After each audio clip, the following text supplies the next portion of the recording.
আসসালামু আলাইকুম, সবাই কেমন আছেন? Welcome to new blog. আপনাদের সাথে শেয়ার করেছিলাম আমরা 3-4 দিনের জন্য কক্সবাজার গিয়েছিলাম।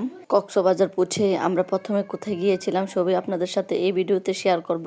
আমরা কক্সবাজার পৌঁছাতে প্রায় 7:30 বেজে গিয়েছিল সকাল। যেহেতু আমাদের রুম খালি ছিল না, 11টার দিকে খালি হবে, যার কারণে সময় নষ্ট না করে আমরা ওয়েটিং রুমে কিছুক্ষণ বসে একটু ফ্রেশ হয়ে রওনা হয়ে গেলাম ইনানি ব্রিজের উদ্দেশ্যে।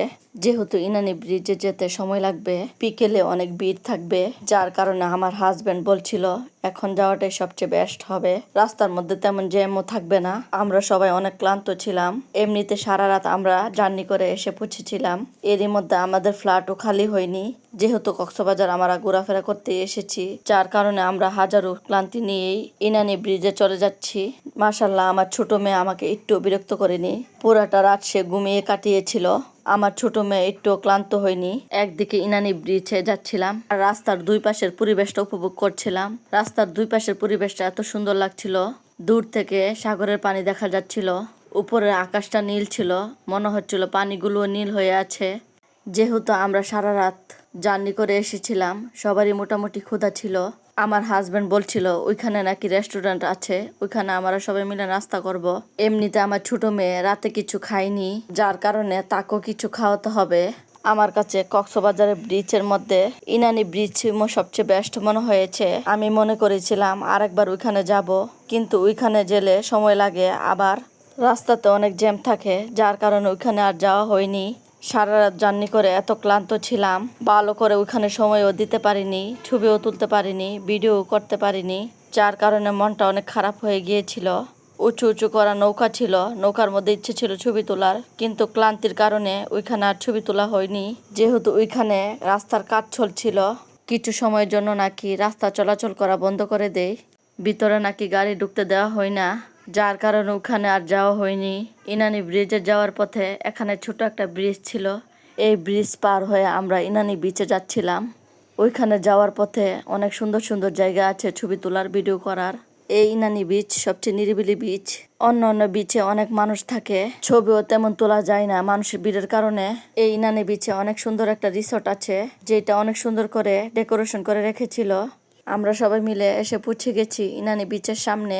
প্রথমে আমার হাজবেন্ড বলছিল যেহেতু সবার মোটামুটি খিদা লেগে গিয়েছে, খাওয়া দাওয়াটা শেষ করে নেই, তাই ওখানে একটা রেস্টুরেন্টের সামনে আমরা সবাই এসে নেমে পড়লাম। যেহেতু হালকা পাতলা নাস্তা করা হবে, তাই সবাই মিলে সবজি আর পরোটা ডিম অর্ডার করে ফেললো খাওয়ার জন্য। তারপর আমরা সবাই মিলে একটা টেবিলের মধ্যে বসে পড়লাম। প্রায় 5 মিনিট পর খাবার চলে আসলো। যেহেতু 3জন ছোট বাচ্চা আছে, তাদের খেতে সময় লাগবে। আমার খাওয়া শেষ করে আমি আমার ছোট মেয়েকে খাওয়াই দিলাম। খাওয়া দাওয়া শেষ করে সবাই মিলে চলে যাচ্ছিলাম ইনানি বিচে। যেহেতু সকাল 10:30, ওই সময় অনেক গরম ছিল, ওই দিন অনেক গরম ছিল, মনে হচ্ছিল সূর্যের তাপ আমার মুখে এসে পড়ছিল। সারা রাতের জার্নি, এর মধ্যে সূর্যের তাপ মনে হচ্ছিল একদম সহ্য হচ্ছিল না। যাই হোক, আমার মেয়েরা তো সমুদ্রের পানি দেখে অনেক খুশি, তারা দূরে চলে গেল পানির কাছে।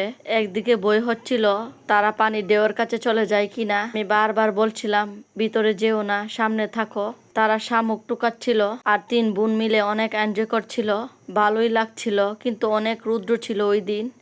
এমনিতে 3-4 দিন অনেক রৌদ্র ছিল, অনেক গরম ছিল, যেহেতু এখানে মানুষ বেশি ছিল না, যার কারণে এখানে পরিবেশটা ভালোই লাগছিল। একদিকে আমার মেয়েরা খেলা করছিল, আর এত রৌদ্র এত গরম ছিল, ভাবলাম একটু বসি। কিছুক্ষণ বসে আবার দাঁড়িয়ে পড়লাম। রৌদ্রের কারণে মুখটা একদম কালো হয়ে গিয়েছিল। আমার মেয়েরা বারবার আমাকে বলছিল আম্মু তুমি এখানে আসো, কিন্তু গরমের কারণে আমার যাওয়ার ইচ্ছে ছিল না। আমার মেয়েদের ডাকাডাকির কারণে আমার যেতে হলো। আমি পানির কাছে গিয়ে হাঁটছিলাম খালি পায়ে, যেহেতু উঁচু জুতা পরে গিয়েছিলাম, যার কারণে জুতা পরে হাঁটা এখানে সম্ভব না, তাই জুতাগুলো একটু দূরে রেখে আমি হাঁটছিলাম। ভালোই লাগছিল, পানিটা ঠান্ডা লাগছিল। আমি হাঁটছিলাম আর আমার মেয়ে আমাকে ভিডিও করছিল, তাদের কাছে নাকি অনেক ভালো লাগছিল। এদিকে আমার হাজবেন্ড বারবার বলছিল ছবি তোলার জন্য, উনি একজন ডিএসএলআরকে ঠিক করেছিল ছবি তোলার জন্য, কিন্তু ছবিগুলো তেমন সুন্দর হয়নি। আমরা সবাই মিলে অনেকগুলো ছবি তুলে নিলাম।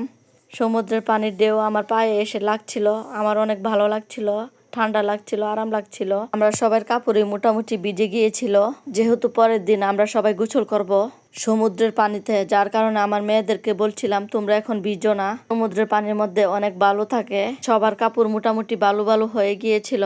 আমার ছোট মেয়ের কাপড় একদম ভিজে গিয়েছিল, সে পানিতে দৌড় দিতে গিয়ে পড়ে গিয়েছিল। আমরা প্রায় এখানে 1 ঘন্টার মতো এনজয় করে রওনা হয়ে গেলাম হোটেলে যাওয়ার জন্য। এদিকে হোটেলের লোক ফোন দিয়ে আমার হাজবেন্ডকে বলছিল ফ্ল্যাট নাকি খালি হয়েছে যাওয়ার জন্য। যাই হোক, সবাই ক্লান্ত ছিলাম বলে রওনা হয়ে গেলাম হোটেলে যাওয়ার জন্য। গিয়ে সবাই ফ্রেশ হব, কিছুক্ষণ ঘুমিয়ে ফ্রেশ হয়ে তারপর আবার বিকেলে বের হব। এদিকে আমার হাজবেন্ডের বন্ধু ভাইয়া অনেক ঘুমাচ্ছিল। সে যে কোনো পরিস্থিতি অনেক রিল্যাক্স ভাবে ঘুমাতে পারে। আসলে ঘুম স্বাস্থ্যের জন্য অনেক উপকার। আপনি এক রাত না ঘুমিয়ে দেখেন আপনার শরীরটা কেমন দুর্বল হয়ে যায়, কেমন খারাপ লাগে, চেহারা ফ্যাকাশে হয়ে যায়। আমার আজকের এই ভিডিওটা এ পর্যন্তই। ইনানি বিচে ঘোরাফেরা করে ফ্রেশ হয়ে আমরা কোথায় ঘোরাফেরা করতে গিয়েছিলাম সবই আপনাদের সাথে একে একে শেয়ার করব। যারা যারা আমার ভিডিও দেখেছেন প্লিজ লাইক কমেন্ট শেয়ার করবেন। পুরো ভিডিওটা দেখার জন্য সবাইকে অসংখ্য ধন্যবাদ। সবাই ভালো থাকবেন। আল্লাহ হাফেজ।